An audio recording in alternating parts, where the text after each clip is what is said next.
ইতিমধ্যে বানত আক্ৰান্ত হৈছে আৰু আমাৰ ডক্টৰ হিমন্ত বিশ্ব শৰ্মা ডাঙৰীয়া আমাৰ মুখ্যমন্ত্ৰী ইতিমধ্যে 3দিনীয়া কাৰ্যসূচীৰে ইতিমধ্যে বান আক্ৰান্ত অঞ্চলবিলাকত পৰিদৰ্শন কৰিবৰ কাৰণে ইতিমধ্যে গৈছে আৰু আমিও আছিলোঁ কাৰণ মোৰ নিজৰ সমষ্টিয়ে দুলীয়াজানতো অৰ্থাৎ ডিব্ৰুগড় জিলাতো কেইবা ঠাইত ইতিমধ্যে বানত আক্ৰান্ত হৈছে মোৰ দুলীয়াজান সমষ্টিৰ গয়াখাটি চৰিকটা বামুণ গাঁও এনেকৈ কেইবাখনো গাঁও ইতিমধ্যে জলমগ্ন হৈছে আৰু আমি যিমান পাৰিছোঁ আমি সহায় কৰিছোঁ মই নিজেও ৰাতিলৈকে গৈ মানুহক ত্ৰিপাল দিব লাগে ৰেচন দিব লাগে আৰু তেনেধৰণৰ উদ্ধাৰ কৰা হৈছে কিন্তু বিশেষকৈ আপোনাক গম পাইছে যে যোৰহাট শিৱসাগৰ আৰু চৰাইদেউ এই তিনিখন জিলা যথেষ্ট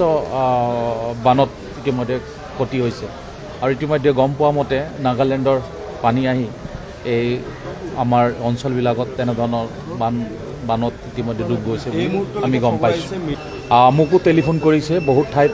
পানীৰ কাৰণেও ইতিমধ্যে টেলিফোন কৰা হৈছে মই লেবাৰ মিনিষ্টাৰ হিচাপে ইতিমধ্যে আমাৰ লেবাৰ ডিপাৰ্টমেণ্টক কোৱা হৈছে যে যিটো অঞ্চলত পানীৰ বা অন্যান্য যিখিনি সা সুবিধা দিব লাগে দিয়াৰ কাৰণে লেবাৰ ডিপাৰ্টমেণ্ট ফালৰ পৰা দিবলৈ ইতিমধ্যে আমি নিৰ্দেশ দিছোঁ